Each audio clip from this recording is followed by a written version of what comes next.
Yeah, hi peeps, it's Tersse on the old squat box once again, and I'm bringing to you a series of movie reviews. Right, okay, so I'm going to start off with a movie I watched quite a time ago. I think it's about a week and a half ago or something like that. I watched the Internship. It's the Google internship thing, comedy. Didn't get a lot of good reviews from most of the main reviewers, but to be honest with you, I came to it simply as I had some spare time, wanted to watch a movie which would entertain me, and this movie did entertain me. It entertained me, but it fell below par for what it was, you know, the way it was advertised and stuff. But I still felt it was a pretty funny movie.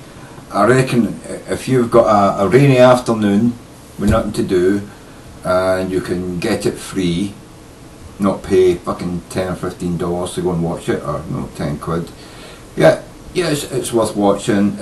I would probably give it a rating of about 5.8. I mean, for entertainment value, but it wasn't a blockbuster movie by any means, but I would give it a 5.8.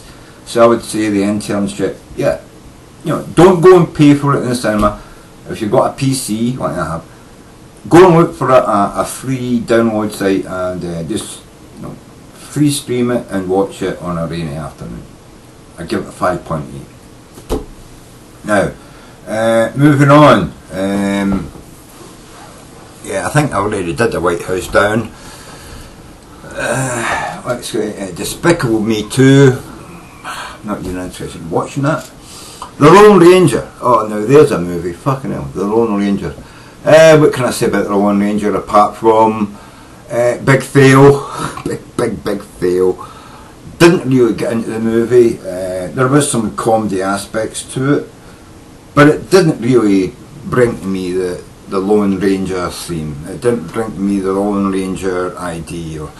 It was a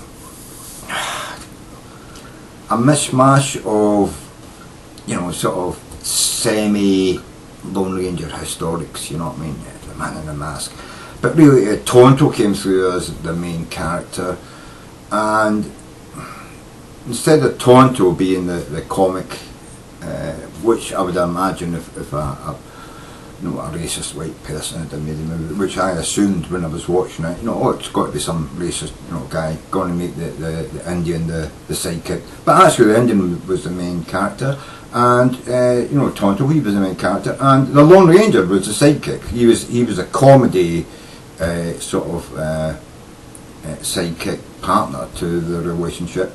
Although maybe that's what they were trying to portray when they you know, told, you know, the story from the point of view of Tonto. Obviously Tonto's going to hype himself up, I understand that, but then again you could see that then it was comedy, it was humour, there was some humour there, but the storyline, you know, and the action and the stuff that went on just didn't hit the spot, you know.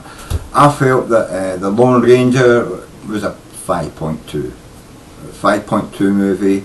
Rainy day, rainy afternoon, you know, you've no money, got a computer, go online, get it free, watch it, and it will probably give you a few chuckles, and you'll still come away with the idea that I came away with.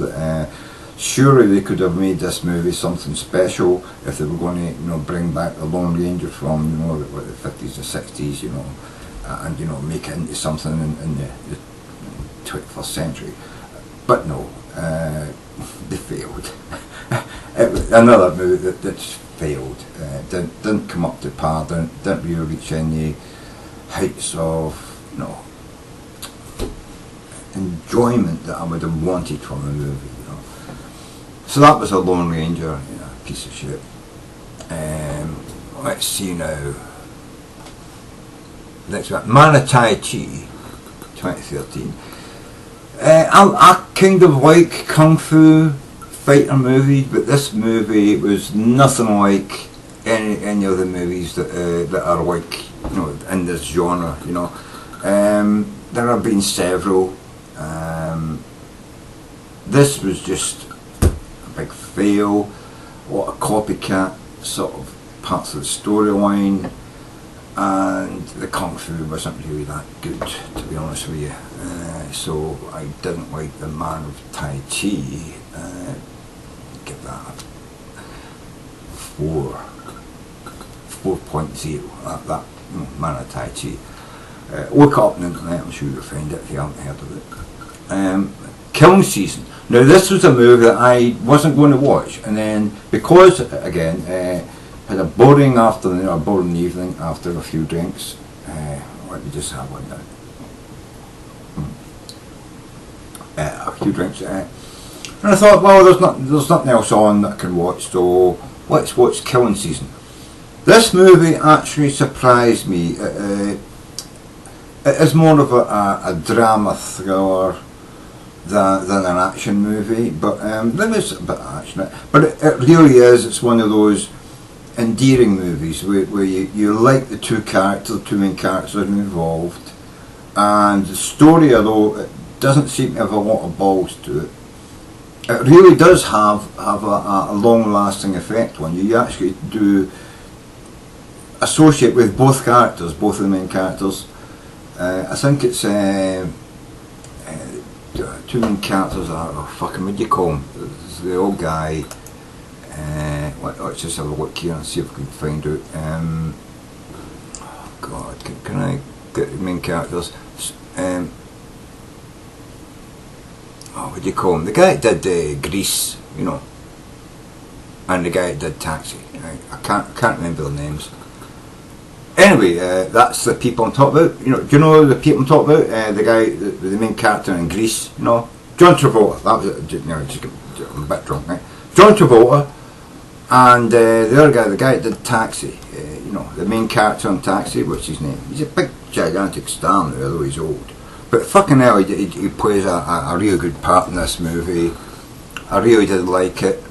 I thought it was a really interesting take on, you know, the theme, you know, of two antagonists, you know, against each other. So I really enjoyed that, you know. So I would actually give that like a 7.3. You know, I really, you know, definitely I would say it's a watchable. You know, you've got to watch it. You've got to see this movie. You know, I would say 7.3. Give, you know, the Killing Season, right?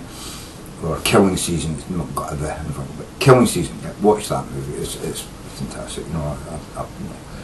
Anyway, moving on, going to Pacific Rim, gigantic robots fighting gigantic monsters. Reminds me of the really old black and white movies, the really old Japanese you know, monster movies where Godzilla fights Moth fucking Zilla or whatever it is. You know, that sort of stuff. And it really just, it was hopeless. It was useless, hopeless. Didn't get any enjoyment out of it whatsoever. I watched it all the way through only in order to get to the end of it, in order to find out if there was any saving graces in it. But I hated the acting, I hated the dialogue, I hated the CGI, I hated the storyline, I hated everything about this movie. It was just pathetic, you know. I mean, I would rather watch a Transformer movie, which I would give a 4.0 every one of them. Pacific Rim, 2.0. That's it, 2.0 Pacific Rim. Bullshit, crap, not worth watching unless you're like 9-year-old and haven't seen any of the, you know, ancient Japanese black and white movies where Godzilla fights all the monsters and saves the world. Maybe this is big in Japan, I don't know. But it's certainly not good in the Western world because it's bullshit. Then comes along an experience that you don't get very often. I think one of the times that I've had an experience was The Last Emperor, the movie The Last Emperor. This is a movie just called Emperor, and I found it quite intriguing. It did have a lot of fails in it. I mean, I think there was just too much emphasis on the actual guy who's actually narrating the story, you know, the American sort of officer who's investigating the stuff. And I take that it is taken from, you know, sort of some sort of factual background there.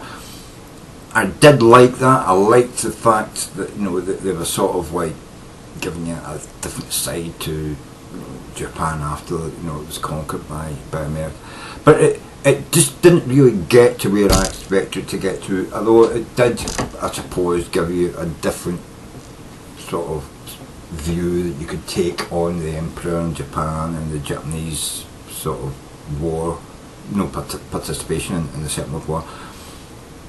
But I still don't think it really went. I don't think it went as far as it could have went. I think it could have been much better, So I would probably give it a 5.8. No, it's not quite a 6. I'd get a 5.8, but it's still one of those movies, to say, on a rainy afternoon when you don't have anything else to do. Look up Emperor 2013, released in 2013, Emperor. It's at least 60 times better than fucking Pacific Rim. So that's that. Colony. Now here's another movie I quite liked. It's science fiction, apocalyptic sort of thing. But this was quite an interesting movie. There was a few qualms I had with the dialogue and some of the character interactions. But Colony, I would definitely give a 7.1, worth watching. If you're in that sort of apocalyptic science fiction view and people living, but there could have been more involved in it. They could have fleshed the film out a bit more. But I suppose financial restrictions, the amount of CGI they used, for the landscaping and stuff like that. Yeah, but to be honest with you, very, very good story. As I say, some of the acting and dialogue was a bit weak, but the actual story, there could have been more depth to it, but it really was good, So I would say watch it, Now moving on,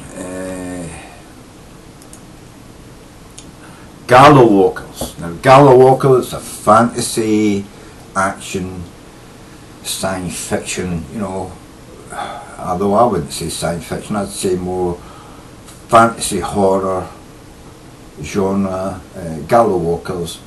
I quite enjoyed this. There's a very famous black actor that plays the lead part. Can't remember his name because I know faces, but I'm crap with names. That's the way I'm trying to do that. Gala Walkers. I enjoyed it. It was a romp. It was a fantasy horror romp. Bit of humour which fell flat. They could maybe have took the humour out of it and tried to make it more substantially, horror. But having said that, I would still give it a good 6.7. Movie. I wouldn't say it's a recommended to definitely watch by tersse, but I would say it's another. If you've not got much to do in an afternoon, search for it on the internet and find a free download, a free streaming site where you can watch it. Skylo or Frio and VidShare or something like that. You'll find it out there, and you'll be able to watch the movies, and it is worth watching, I suppose, on a quiet day.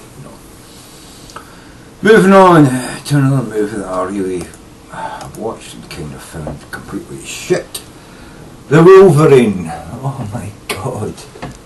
People are lauding this up, man. I think it's like a 6.7 or a 7.2 on fucking Red Tomatoes. I would not think it so highly of it, The Wolverine to me was a piece of shit.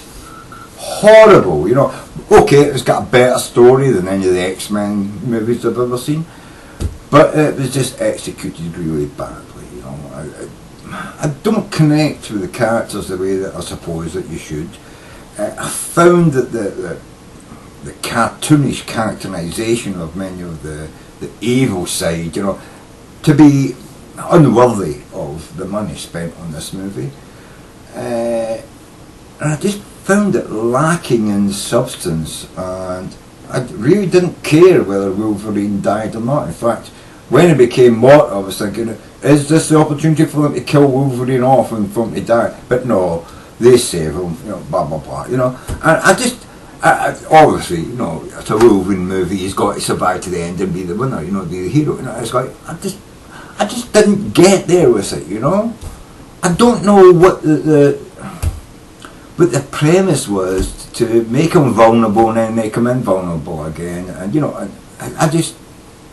I found it slack in its action, you know. Yes, there's lots of Chinese kung fu stuff going on and so on, but you know, there's no blood. It was all. I think it's a 12 or a 13, you know, age movie. You know, so obviously no blood. There's a tiny little bit of sex and supposed sex, you know, point sex, but no tits and nipples like that. There's no real gushing blood.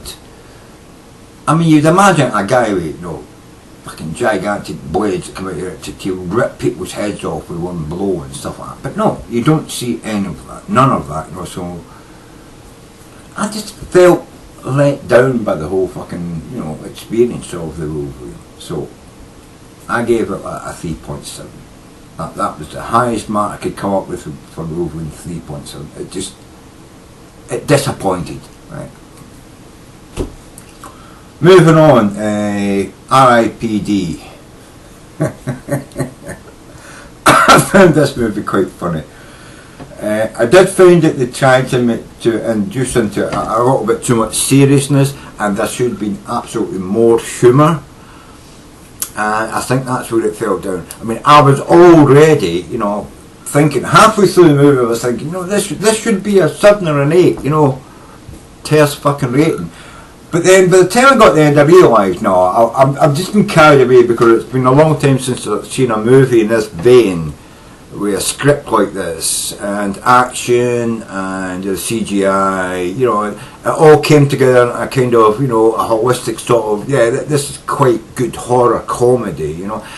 But then when I was getting to there I was thinking, no, there's just far too many, you know, things that don't match up. There's far too many failed jokes. There's far too many chances where they could make really, you know, fantastic horror comedy, and just failed and left it at action. And I thought, yeah, they failed on you know, the third premise of a horror, you know, comedy, and that is to put some fucking comedy in it. You know, it's an action horror comedy, and they failed to put enough comedy into it. You know, it's like they failed to live up to, you know, the expectations of, say, a House movie. If you know the House franchise, watch them, you'll understand what I'm saying. No, they just failed to get there. They just didn't get that. So I brought it down from a 7 or 8 all the way down to a 5.6. But still funny, you know what I mean? And maybe I'm being a bit cruel with it, and it could probably be a 6.2, but actually a 5.6. But as I say, it could possibly be a, you know, a 6.2. Probably the second time I'd watch it, I'd probably put it up to 6.2 compared to the movies around it, which are going out at the moment as well. Because you always got to take that into consideration with, you know, the movie scene is, what other choices have you got to go and see, you know? And so maybe it creeps up to a 6.2, you know what I mean? But not great, but possibly funny and worth watching, you know. So that's 5.8, 6.2, up to you. Watch it, let me know. You know. The Conjuring, oh my god, The Conjuring, another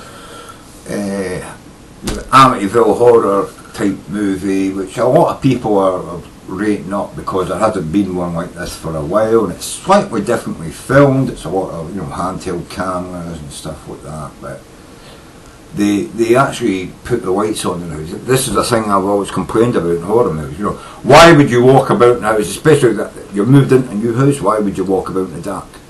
You don't know the house, so you know your automatic reaction when you go into a room is to put the light on. You know, I hate those horror movies where they walk into a room, they don't put a light on, they just walk into that going, Jonathan, is that you? You know, fuck that. You know what I mean?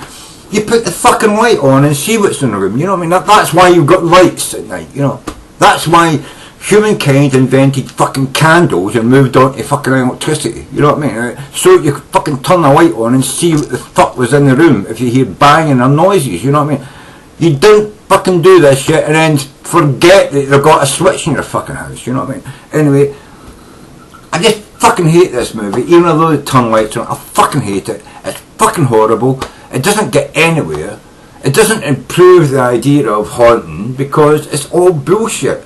And some of the things that are said by the people, you know, and this is supposed to be a true story based on true people who did these true things sometime in the past, you know. They went and they found haunted people, you know, and they even show a clip of them debunking a haunted house by, you know, oh well, it's the wind blowing through the window and, you know, the creaking of the boards swelling and then it passes down through your house through the pipes, yeah. But any other house going, you know, oh, they're setting up fucking cameras everywhere, you know what I mean? Oh my god, you know, there's cameras here, there's cameras there, they've got UV lights, they've got all sorts of fucking technology, you know what I mean? I suppose that was high technology of a black light in the 1970s. But anyway, you know, the Bible is called the book, you know, or go and get the book when they're going to do an exorcism, you know. Who the fuck cares, you know? I just don't get this, you know what I mean? I've never heard of anybody spewing up blood, their face cracking open, and then as soon as they leave the place of possession when the exorcism is done, oh, the face heals up. Instantaneous fucking healing, you know what I mean? I mean, where does that come from, you know what I mean? You know, I can understand if they come out injured the way they were injured in the house and they have to go to hospital, and then there would be records of these people talking. But no, oh, all these injuries disappear when you leave the house. That's why there's no record of them ever having gone to the fucking hospital. But there is a record of all these policemen supposed to have been involved in this fucking, you know, haunting. But I bet if you go and look at that fucking part of fucking America, there's no recognition of policemen ever having been attendant at a fucking exorcism, and you know, and any policeman being thrown about by invisible fucking forces. No, of course not. But it's all written in the story, and it's all bullshit. True story, fuck off, right? Hate this shit. It's just a big fucking scam by people who are religious to try and make, you know, religion and exorcism and you know, the belief in devils and the belief that men can fight devils using the word of God a fact. And it's not a fact. It's bullshit. Me being an atheist, I think it's bullshit, and I give this fucking movie a 1. A 1 simply because they actually put it on film. You know what I mean? But the movie itself is bullshit.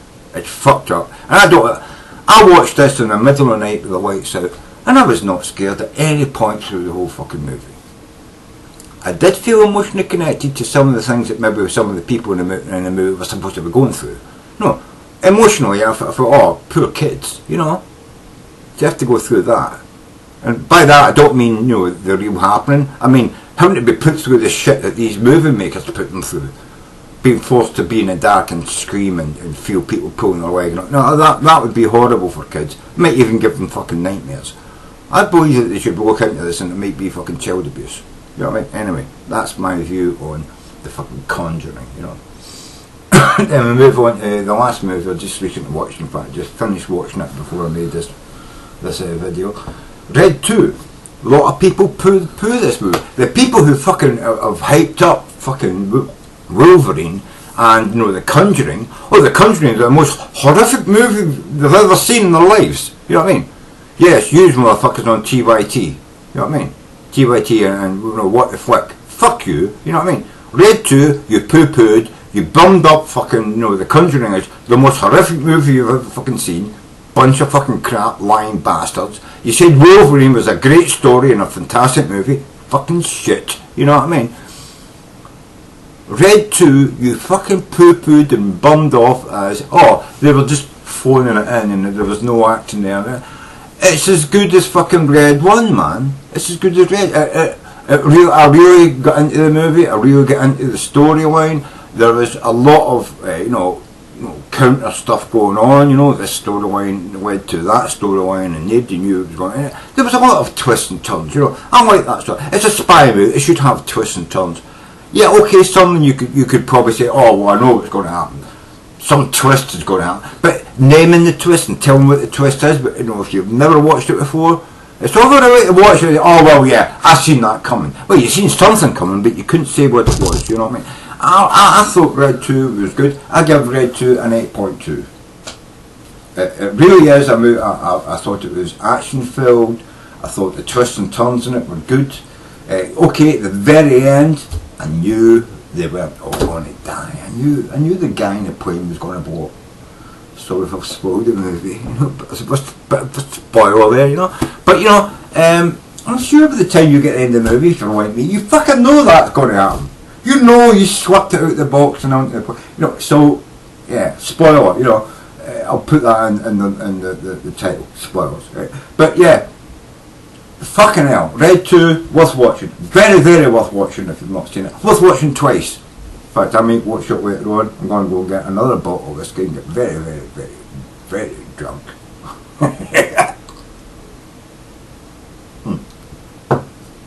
Yeah, I'm going to go and get very, very, very drunk and watch Red 2 a second time because I really think it deserves it, you know what I mean? So there you go. That's my movie review for, what's it, August the 1st, 2013. And I hope you enjoyed my movie reviews. I don't do them often, but when I do, you know, I think they're worth it. And you should check my movies out, the ones that I tell you should check out. And you should even look at the ones that I don't like and just verify whether what I'm saying is true, that there are fucking shite movies out there, you know.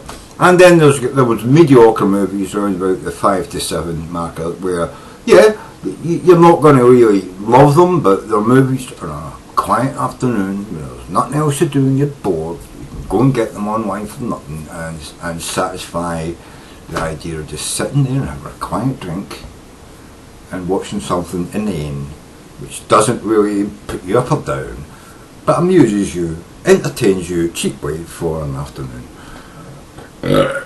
So, as far as that goes, that's my movie review done. Movie review with spoilers. I will put that in the link there. You hopefully. Thank you very much for watching. Swangy fucking far. And the reason I'm speaking, you know, awkwardly at the moment is I've got no teeth in. I got new teeth last week and I broke them this week. Brand new full plate of teeth. Broke them. Eating a bun. Well, it wasn't a bun. It was a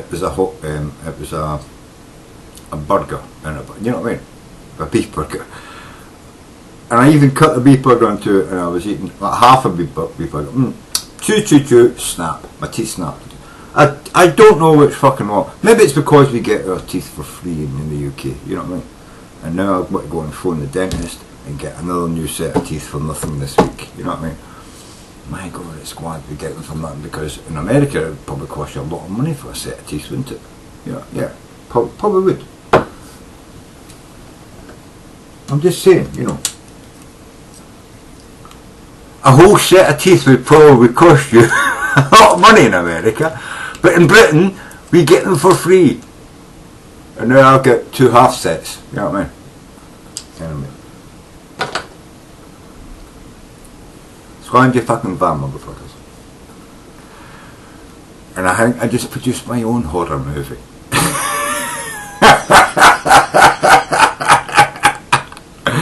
The horrible double-toothed monster from Scotland land. Squangy fucking van, motherfuckers.